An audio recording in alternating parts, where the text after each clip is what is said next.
Hello, my people, mi pueblo, my people. I love my people. How y'all are? This your boy Adeleke, and I'm coming today to have a chat about this philosophy or this idiom that we know or we may have heard. Maybe you've heard it. I've heard it 1,000 times in my life.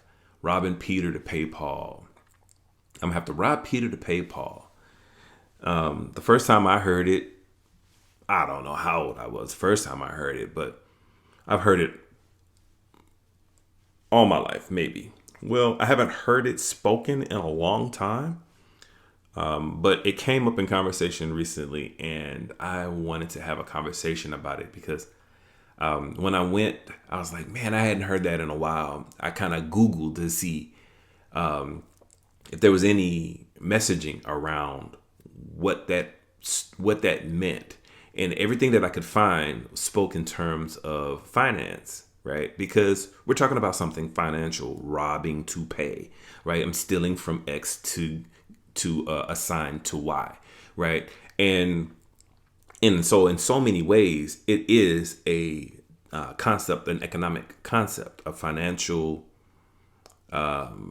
reality or financial methodology or something that you might want to say, right?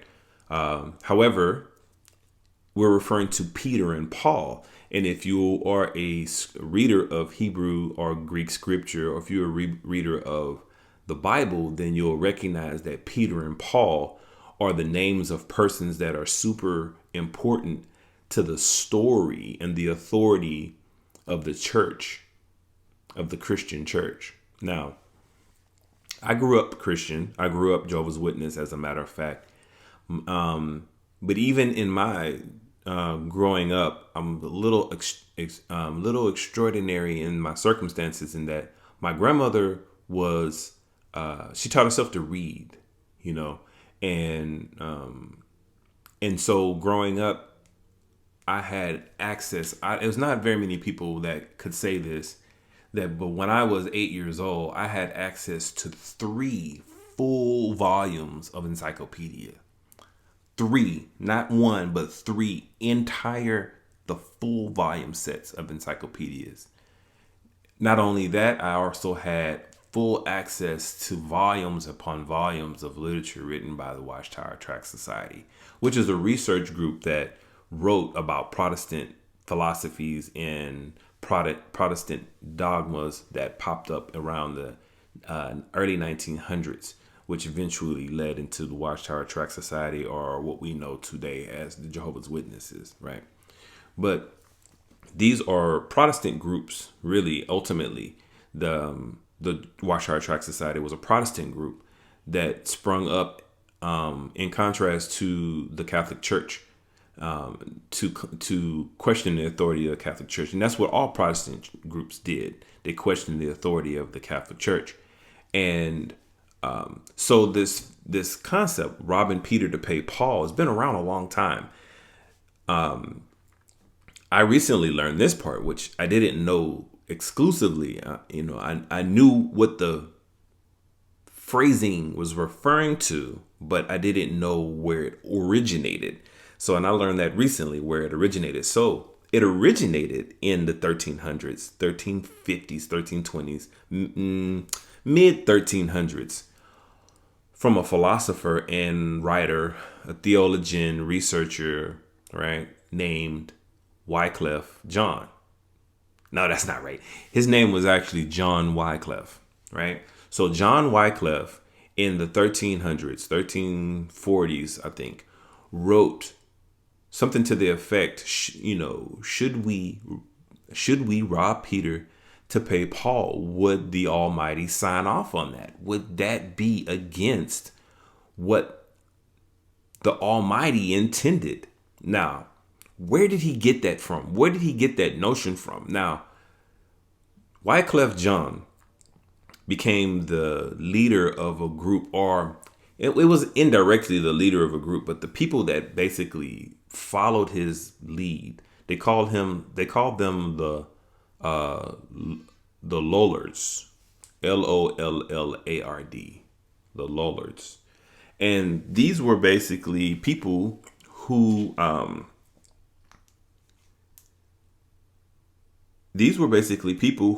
were learning scripture directly, which was against the Catholic Church. It was against the papacy. See, in the 1300s and most of the history of the Christian church, it was forbidden for the common person to read the Bible. It was literally forbidden. And so in the 1300s, when these scholars were reading, not all of them, but some of them were reading the scripture, they started to have the notion, to start to assert the notion that maybe this should be in English and in German, but primarily in English at the time, because maybe this should be in English so that the common man can read it. And the papacy was like, hell nah. Because guess what? If Joe Blow can read it for himself, what do he need to come to the church for? Now, that ultimately, the printing press and all of the story of the Protestant church all comes from that one basic thing. And that is the average man being able to read scripture for himself. The church was so against that they literally burned men alive, and women. They literally burned people alive to keep that from happening. Needless to say, it was ultimately futile. But along the way, they tried the papacy always went to reclaim some of its authority mostly through some type of violent aggression, mostly like burning people alive, that sort of thing, and invading territories and dismantling kingdoms and attacking. You understand what I'm saying? The Catholic Church moved like the dark side of the Force. They wanted the Jedi. The dark side of the Force didn't want the Jedi out there empowering the people. The dark side of the Force needed everybody to be under the authority of the Republic.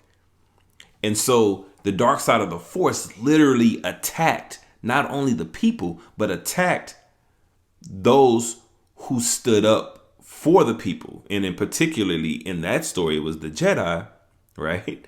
But in the real world, it wasn't the Jedi. It was all of these scholars who end up representing what we know as the Protestant movements. John Wycliffe, Martin Luther, John Huss. The name goes on. There are tons of them, right? There are tons of them. And these were Swedes and Germans and Austrians. They were Europeans of various heritage, but they were all Europeans interested in Christianity and allowing Christianity, or allowing spirituality and the religion of the Messiah to be in the hands of the common man. Because guess what? That's what the entire storyline, that's what the entire message of the Messiah was all about. In the Hebrew tradition, the Messiah was coming to free the people from the authority that was imposed of the priests. So in the time of the Messiah, it was the Sadducees and the Pharisees, and before that, it was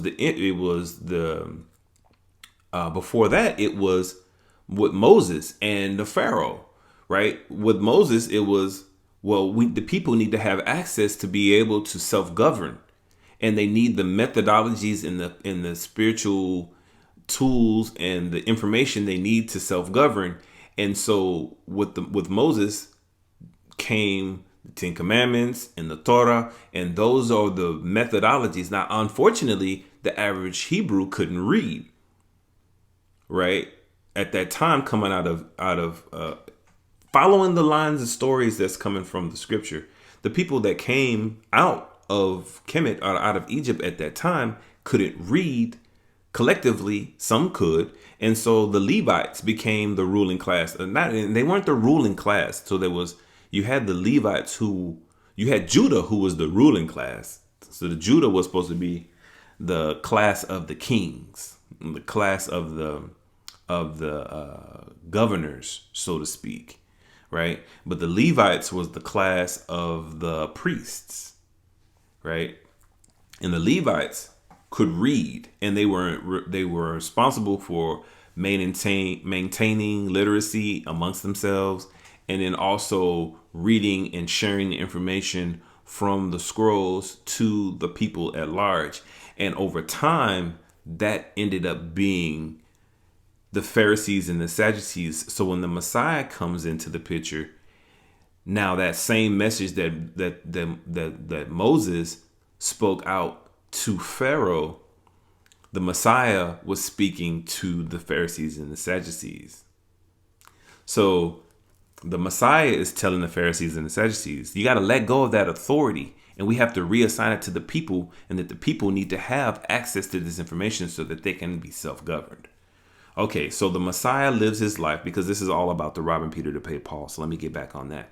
So the Messiah does his, we all know the various stories, and we're going to fast forward to the Garden of Gethsemane, where the Messiah spends 40 days leading into the Passover in meditation. And he comes out of that meditation with some revelations. One, he's going to be betrayed. No, we would never betray you. He would be denied. No, we would never deny you. And he goes through the whole rhetoric with his people during this Passover fast break. So they're breaking the fast of Passover, this Passover dinner. And he tells them this, and they are like adamant against this. This is not us. But unfortunately, he was right. According to the story, Judas had done something that he didn't even realize at the time he'd done it. And he felt guilty for it because it ultimately led to the arrest of the Messiah. And so he hung himself. Peter, who was like the rock. He was the guy who cut off the ear of the Roman sentry when they tried to put his hands on the Messiah. Pulled his sword and cut his ear off, lickety split. And they had to stop him. Well, according to the scripture, the Messiah took the Roman's ear and restored his ear, by basically touching it back to his head and everything. I was like, what? So he was converting Romans alone. He was converting Romans. He was proving to Romans what it was that he needed to prove along the way, even as he was on his way to being detained and crucified. So they try him. That was a lightning trial.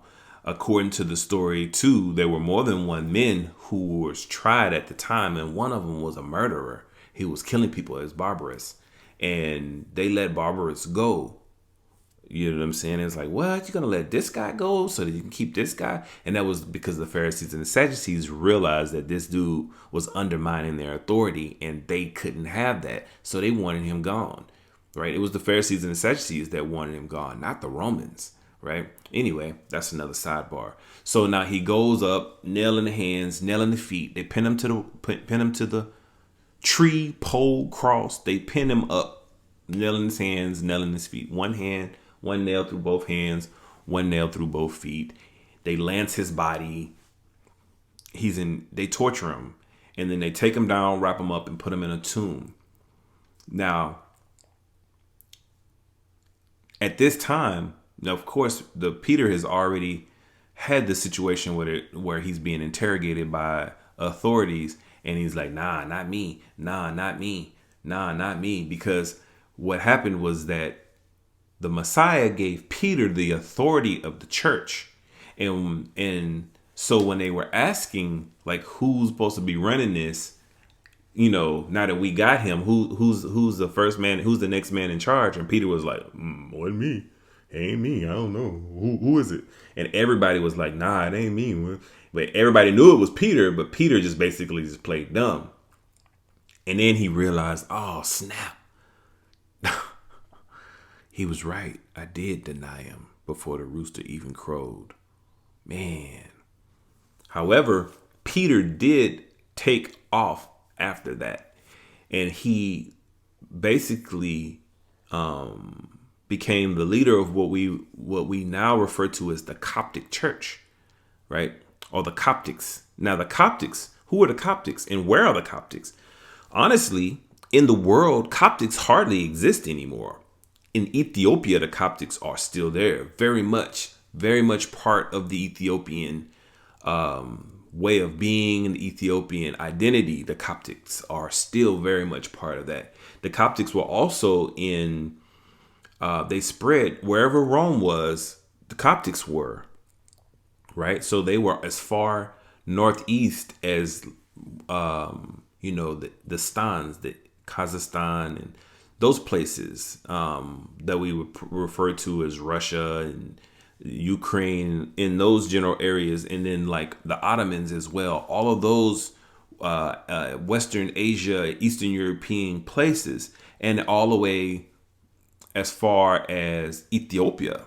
Now, some will argue it's even farther, but as far as Ethiopia, for sure, we can go right now into Coptic churches in Ethiopia, and you can see Coptic churches in Eastern Europe and Western Asia. So this is the places where the authority of Peter had grown.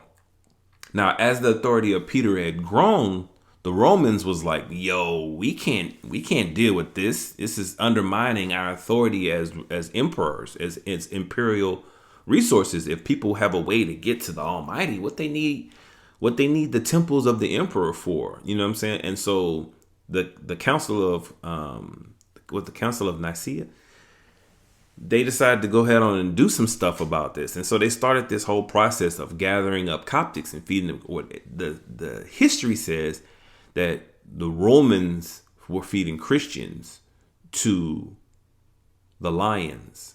But the reality of it is that the Romans are the Christians. They were feeding Coptics to the lions, people that followed the Messiah and the authority of Peter at the time that Paul was claiming authority for Rome. So everybody knows the story. Saul was walking down the street and he claims that he saw a man who is known to be dead walking up to him and touched his whole life and changed his whole life, and he changed his name, and now he's a follower of the person who he was responsible for murdering. That's the story of Paul and the thing that was robbed from Peter to give to Paul, because Paul was a tax collector. So Paul literally needed to be paid. His job was to gather all of the homage being paid to the emperor from all of the areas where the emperor had its authority. It was literally his job to go around and get the money and bring the money to the emperor to be paid. And so when Paul would go into these areas, he needed to be paid. And the people were like, we're not paying to the temples because we're not going to the temples.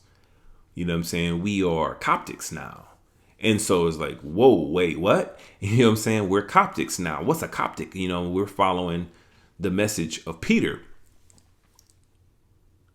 So eventually, the people were convinced through murder and torture and wrestling lions for sport that maybe following the church, as the Romans say, it's still the story of Jesus. We calling him Jesus now. We're not calling him Yeshua no more. We're just going to stop calling him Yeshua and call him by his Roman name. It's still the same story. We're going to just stop saying, El Mashiach, Yeshua, El Mashiach, Emmanuel. We're going to stop referring to him in the Hebrew way. And we're just going to say, well, we all speak, the language of the empire now. So we just say in Jesus Christ, yes, Jesus Christ. It's the same story, right? And so Peter was robbed to pay Paul. And that's where that whole storyline comes in. Now, look here. The reality of it is that Rome was so, oh my God, Rome was so, the papacy, the church, the authority of the church given to Peter was so vicious and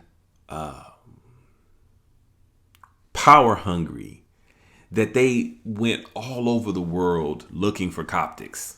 They went all over the world looking for Coptics.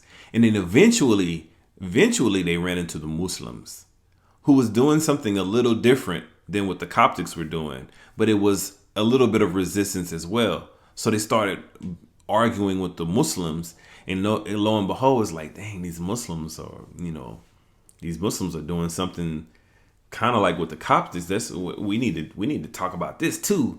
And then they started fighting with the Muslims a little bit more, which eventually led them to cross the Atlantic. And when they crossed the Atlantic, they didn't find more Coptics, because they already started clearing out the Coptics in Europe, and whatever Coptics and whatever people that they didn't clear, some of these other tyrants came back and got them later. Like your boy, funny mustache dude. He came back and got some of their ancestors, or some descendants of their ancestors. Not the same groups of people, but related groups of people. He came back and cleared them out. But the Romans, they were looking for Coptics everywhere. And eventually they started crossing the Atlantic. And when they crossed the Atlantic, they didn't find more Coptics. What they found were Hebrews sitting on piles of gold. I was like, wait a minute. And so when they got the message back to the papacy, and they was like, we didn't find these Coptics, but we found Hebrews, and they are loaded. They have so much gold. Oh my God. And so the stories grew about the gold in this new world that everybody had to get to. Papacy didn't have the manpower. They had the authority given to them by God that was stolen. The authority was given to the papacy. This is the rhetoric of the church. The authority of God was given to the papacy by way of Peter, who received it as a result of a theft by way of Paul, who received it as a result of a theft from Peter.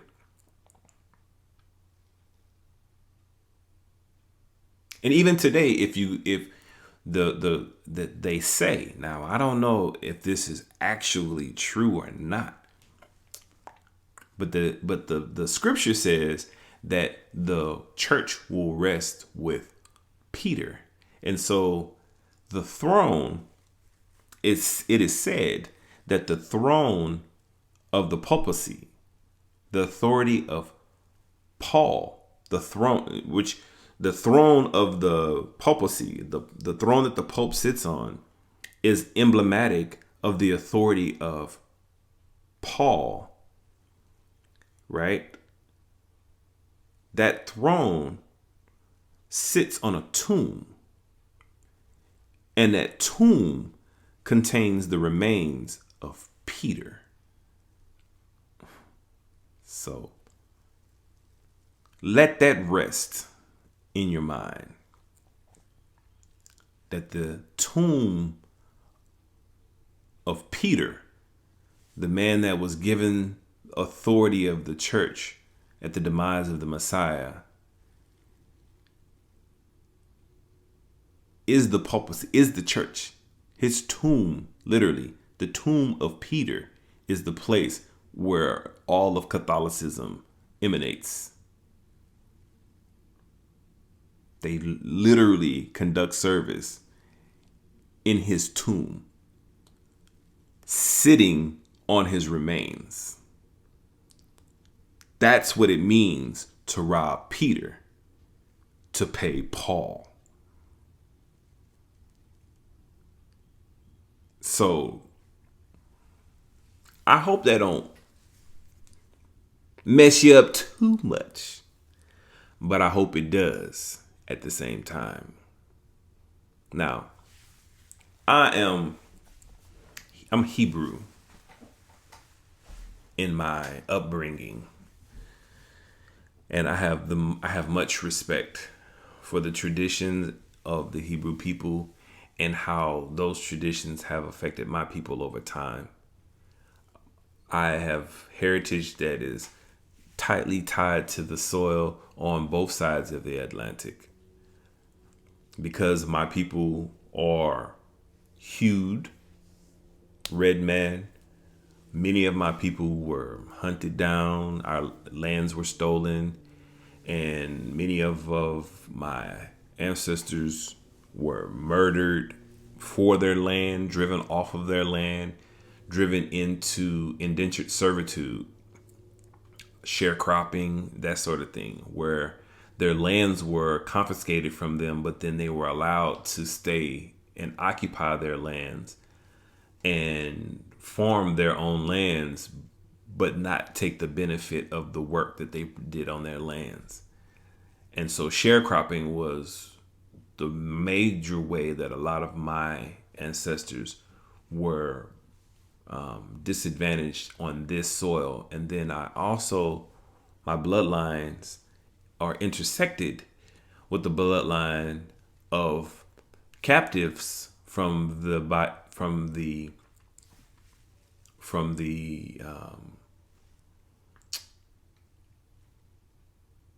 Oyo River, or the Oyo Delta areas, or areas around the Bay of Biafra, or places we would now refer to as Nigeria, Ghana, Togo, Benin. Those places, my ancestry comes from those places through the Caribbean, where we were captured and brought over and created our own free societies as a result of that as well.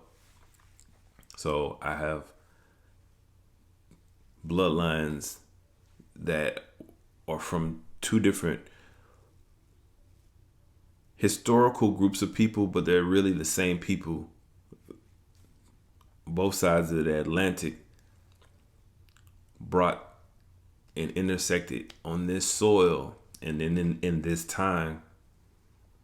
And they share this experience, right, of being denied their sovereignty as humans under the divine appointment of the Almighty, and having those messages bestowed upon them and wiped clear because of the authority of another being claimed, or stealing that authority, or even, and in some cases, that authority being inadvertently given up. Or it was still a robbery, it's still a robbery. Like, if a man comes violently to take something from you and you give it up as a result of his violent aggression towards you on behalf of it, then you didn't give it up. You didn't give it up. You were robbed. You were robbed and of your authority, and given to another. And that's what we don't want, right? That is the nature of giving up autonomy. That's the nature of being in perpetual servitude to another person or another group of people, an ideal that is outside of the dominion of your own divine expression. We all have the capacity of divine expression. We're all fleshly beings, so we have limitations on that divine expression, but we all have the capacity for it. And some of us are more closely tied to the messages of that and the methodologies around that and the creation and the realization of that. However, it belongs to all human, all mankind. And that's the message that the Messiah brought, right? That, yeah, this is a Hebrew tradition, and it's in our tradition to bring the divine to the people in this way. And that's our tradition, and it's our birthright to do that. But it does belong to the people. The birthright of the message is ours to deliver, but the reality of the message belongs to all of mankind. And when that birthright is being misplaced, is been stolen and being reclaimed, it allows the individual who is in possession of it to dictate reality, because these are all tools of dictating reality. We have the capacity of divine expression, which means that we can create the world that we want it to be as we see it at any point. The thing is that it's not as easy as it is to do. Once off of the line of doing it, it's not super easy to redirect. It is and it ain't. It's like it is super easy, but the irony of it is the way the whole thing works is once you're in it, you are going to continue to create what you're in.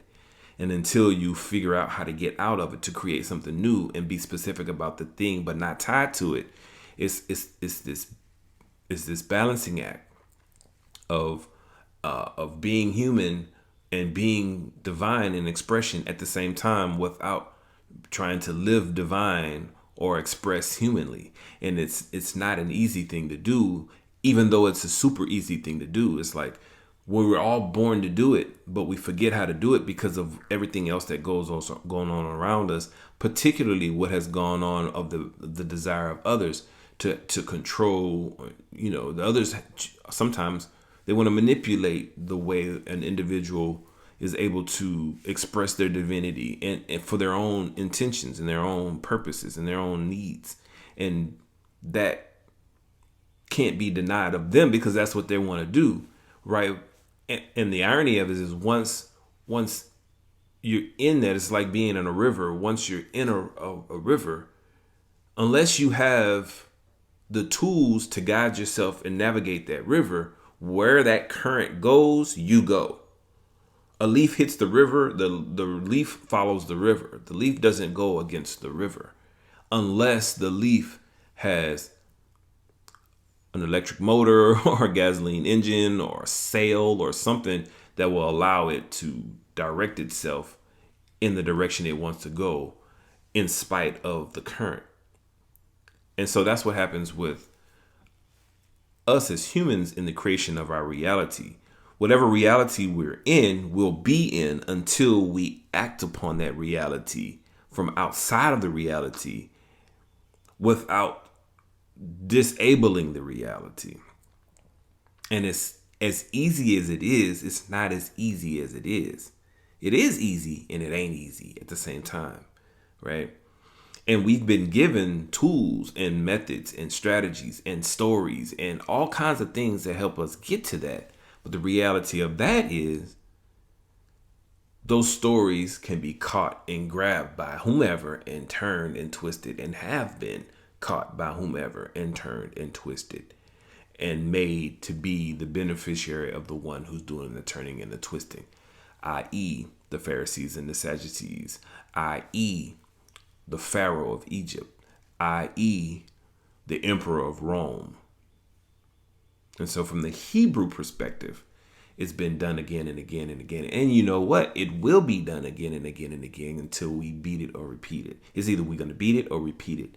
And every time we beat it, or it seems like we're about to beat it, something happens and we end up repeating the test. And so we're in this progression as humans to win that prize. And that prize is heaven on earth.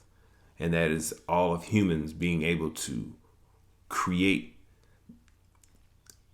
the space that is most beneficial for them in communion with what's most beneficial for all humans, individually and collectively. And so it's a balancing act that is attainable, right? But we can't necessarily get there from here. We have to get there in steps. And we've been given tools by the sages and philosophers, and not so much philosophers, but I'm not going to downgrade the philosophers, but we've been given the information we need to do that over time. But for one reason or the other, we end up robbing Peter to pay Paul. So, as well as that is a spiritual economic concept, it is a spiritual and the spiritual economic concept, because the life of humans is economic and it's spiritual. Our reality is both economic and spiritual. We are human, which means that we have finite resources, economics, but we're also creations of the Creator with divine expression, which is spiritual. Our whole being is both economic and spiritual, and there's a balance. And when our spirituality supersedes our economic understanding, when we give up all things resourcing in order to pursue spiritual pursuits solely, then we miss the part of being alive, right? If we were intended to be pure spiritual in the moment, then we would be that, and we would have never left heaven to experience life. At the same time, in our experience of life, we're in communion with life, right? And so we are of the energy of life, which is a spiritual divine expression. Economics, spirituality, and we call that humanity. So I hope that this message was beneficial. Somebody needed to hear it. And so I hope it was beneficial. I hope to a certain degree you were informed, entertained, that you find value in this message. This is not the last. And I really enjoy sharing these messages with you. And I pray that you take from this message what you need, and that you find some growth both economically and spiritually. I say, bless up. Bless up.